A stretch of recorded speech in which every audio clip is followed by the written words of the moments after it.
आणि इराणमधील संघर्षात जगातील कित्येक देशांची अर्थव्यवस्था भरडली गेली आहे. आखाती देशात युद्धजन्य परिस्थिती ओढवली, राजकीय अस्थिरता निर्माण झाली की कूटनीतिक पातळीवर तेलाचा अस्त्र म्हणून वापर केला गेला. हा आजपर्यंतचा इतिहास आहे.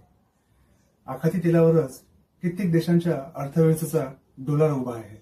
तेव्हा या आखाती तेलावरचं अवलंबित्व कमी केलं तर, असा दूरगामी विचार करून ब्राझील या देशाने 1975 साली पेट्रोलला इथेनॉलचा भक्कम पर्याय उभा केला. सरकारच्या या धोरणांमुळे प्रदूषणात घट झाली, रोजगार निर्मितीतही वाढ झाली आणि ब्राझीलच्या अर्थव्यवस्थेला उभारी आली. 6 ऑक्टोबर 1973 यहुदी लोकांचा पवित्र सण समजल्या जाणाऱ्या योम किप्पूर या दिवशीच इजिप्त आणि सिरिया या दोन देशांनी इस्रायलवर अचानक हल्ला चढवला. योम किप्पूर म्हणजेच पापांचं प्रायश्चित्त करण्याचा दिवस. नेमक्या याच दिवशी इजिप्तने सुएझ कालवा ओलांडला आणि सिरियाने गोल्डन हाईट्सवर आक्रमण केलं. युद्धाची तीव्रता वाढू लागल्यानंतर अमेरिकेने इस्रायलची पाठराखण करत त्यांना युद्धसामग्री आणि लष्करी मदत पुरवण्यास सुरुवात केली. त्यामुळे हे युद्ध आता मध्यपूर्वेत सीमित न राहता त्याच्या झळा संपूर्ण जगाला सोसाव्या लागतात.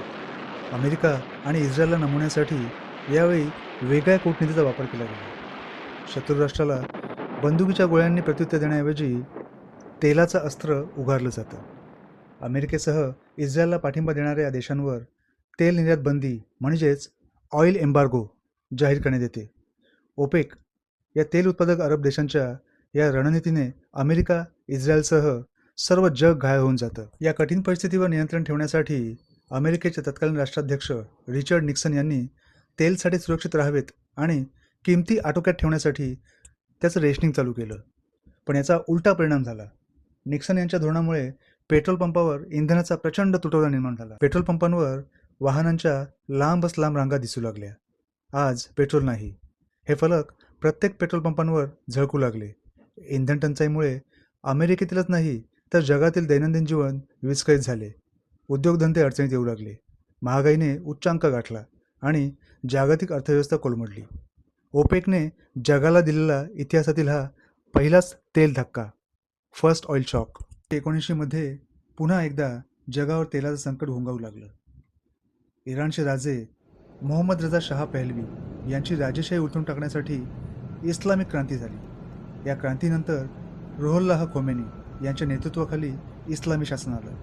पण या राजकीय अस्थिरतेमुळे इराणमधील तेल उत्पादन मोठ्या प्रमाणात घटलं.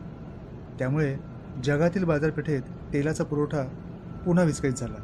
तेलाच्या किमती $15 प्रति बॅरलवरून $39 पोहोचल्या.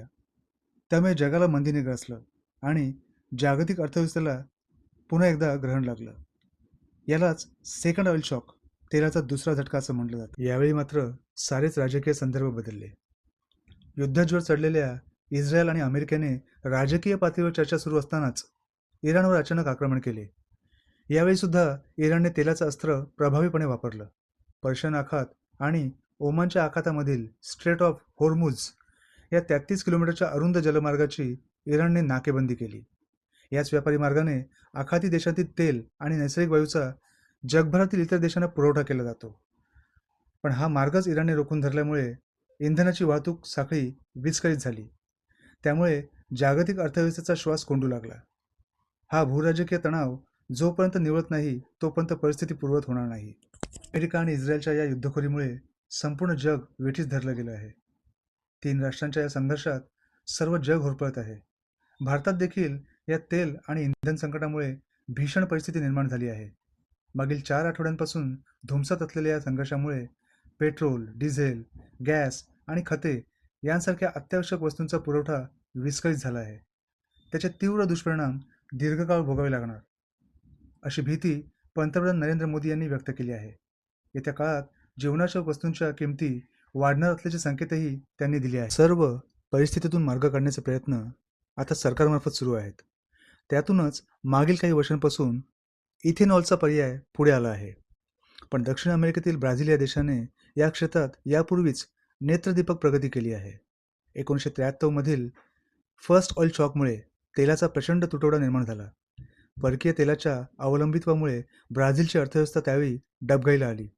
1975 मध्ये ब्राझीलने नॅशनल अल्कोहोल प्रोग्रॅम म्हणजेच प्रोएलकूल सुरू केला. ऊसापासून इथेनॉलची निर्मिती करून इंधन म्हणून त्याचा वापर करायचा. पेट्रोलला पर्यायी इंधन म्हणून इथेनॉलचा वापर करायचा, असा हा कार्यक्रम होता. इथेनॉल काय आहे हे आपण समजून घेऊया. इथेनॉलला एथिल अल्कोहोल असंही म्हटलं जातं. कार्बन, हायड्रोजन आणि ऑक्सिजन या घटकांपासून इथेनॉल तयार होतं. जैव इंधन, बायोफ्युअल म्हणून त्याचा वापर केला जातो. ऊसापासून इथेनॉलचं उत्पादन करणाऱ्या देशांमध्ये आज ब्राझील आघाडीवर आहे. त्यांच्या एकूण इंधन वापरापैकी 50% अधिक वाटा इथेनॉलचा आहे. पेट्रोलमध्ये इथेनॉलचे 27 ते 30% मिश्रण करणं त्या देशात बंधनकारक केलं आहे. ब्राझीलमध्ये ऊसाचा सुमारे 660 ते 671 दशलक्ष मेट्रिक टन उत्पादन होण्याचा अंदाज आहे. एकूण ऊसापैकी सुमारे 51 ते 52% ऊस साखरेसाठी वापरला जात आहे. ऊसाचं उत्पादन आता काहीसं स्थिरावलं असलं तरी ब्राझीलमध्ये मक्यापासून तयार होणाऱ्या इथेनॉलच्या उत्पादनात जवळपास 11% वाढ झाली आहे. ब्राझीलने त्यांचा प्रोएलकूल हा कार्यक्रम 5 टप्प्यांमध्ये राबवला. 2003 मध्ये आधुनिक तंत्रज्ञानाच्या आधारावर फ्लेक्स फ्युएल वाहनांची निर्मिती करण्यात आली. त्यामुळे ब्राझीलमधील बहुतांश नवीन वाहनं 100% पेट्रोल किंवा 100% इथेनॉल किंवा या दोघांच्या कोणत्याही मिश्रणावर चालू शकतात. इथेनॉलच्या वापरामुळे कार्बन उत्सर्जनातही लक्षणीय घट झाली आहे. फ्लेक्स फ्युएल वाहनं पेट्रोल किंवा 100% इथेनॉल, त्यालाच E100 असं म्हटलं जातं, किंवा या दोघांच्या कोणत्याही मिश्रणावर चालू शकतात. इंजिनमधील सेन्सर इंधनाचे मिश्रण ओळखून त्यानुसार कार्यरत होतात. विक्री होणाऱ्या एकूण नवीन हलक्या वाहनांपैकी 80% अधिक वाहनं ही फ्लेक्स फ्युएल श्रेणीतील आहेत. 2025 मध्ये ब्राझीलच्या फ्लेक्स फ्युएल मार्केटचे मूल्य सुमारे $19.86 अब्ज इतकं आहे. ब्राझील सरकारने 1 ऑगस्ट 2025 पासून पेट्रोलमध्ये इथेनॉलचे मिश्रण 27% वरून 30% वाढवलं आहे. यामुळे इथेनॉलची मागणी वार्षिक 1 अब्ज लिटर्सने वाढणार आहे. 1975 ते 2025 या कालावधीत ब्राझीलने तेल आयात कमी करून अंदाजे $260 अब्ज पेक्षाही अधिक परकीय चलनाची बचत केली आहे. साखर आणि इथेनॉल क्षेत्राने एकत्रितपणे सुमारे 15 लाखपेक्षाही अधिक लोकांना थेट रोजगार उपलब्ध करून दिला आहे. आता भारत सरकारनेही इथेनॉलच्या विविध वापराबाबत पडताळणी सुरू केली आहे. 1 एप्रिल 2026 पासून संपूर्ण भारतात 20% इथेनॉल E20 मिश्रित पेट्रोलची विक्री करणं हे बंधनकारक केलं आहे. परिणामी परकीय चलनात बचत होईल, तसेच प्रदूषणाची पातळी कमी होण्यासही मदत होणार असून कृषी उत्पन्नात वाढ होण्याचा अंदाज व्यक्त करण्यात येत आहे. पण पेट्रोलमध्ये इथेनॉलचं प्रमाण वाढवताना वाहनांच्या इंजिनमध्येही काही महत्त्वाचे बदल करावे लागतात. अन्यथा तुमच्या वाहनाच्या मायलेजवर त्याचा परिणाम होऊ शकतो. तसेच इथेनॉलमुळे वाहनांमधील रबर आणि प्लास्टिकचे भाग लवकर खराब होऊ शकतात. यासाठीच E20 वाहनांमध्ये उच्च दर्जाचे सिंथेटिक इलास्टोमर्स आणि गंजरोधक धातूंचे भाग वापरले जातात. इथेनॉलची ऊर्जा घनता पेट्रोलपेक्षा कमी असल्याने अधिक इंधन जाळावं लागतं.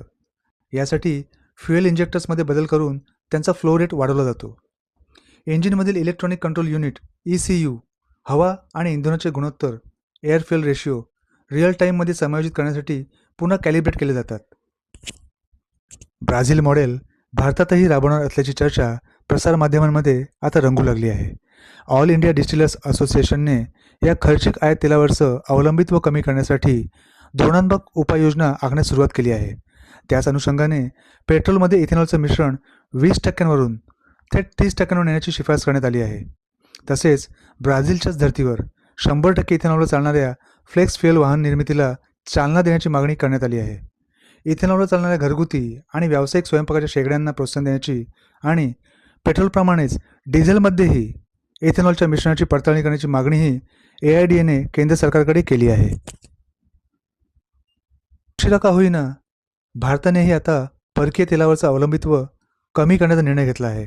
हे नक्कीच स्वागतार्ह आहे. ब्राझीलच्या धर्तीवर इथेनॉलबाबत धोरणं आखायला सुरुवात करण्यात आली आहे. पण ब्राझीलने या क्षेत्रात जो टप्पा गाठला आहे तो गाठायला आपल्याला बराच वेळ लागेल. तेव्हा ब्राझील अभी बहुत दूर है. व्हिडिओ आवडला असेल तर लाईक आणि सबस्क्राईब करायला विसरू नका. जय हिंद, जय भारत.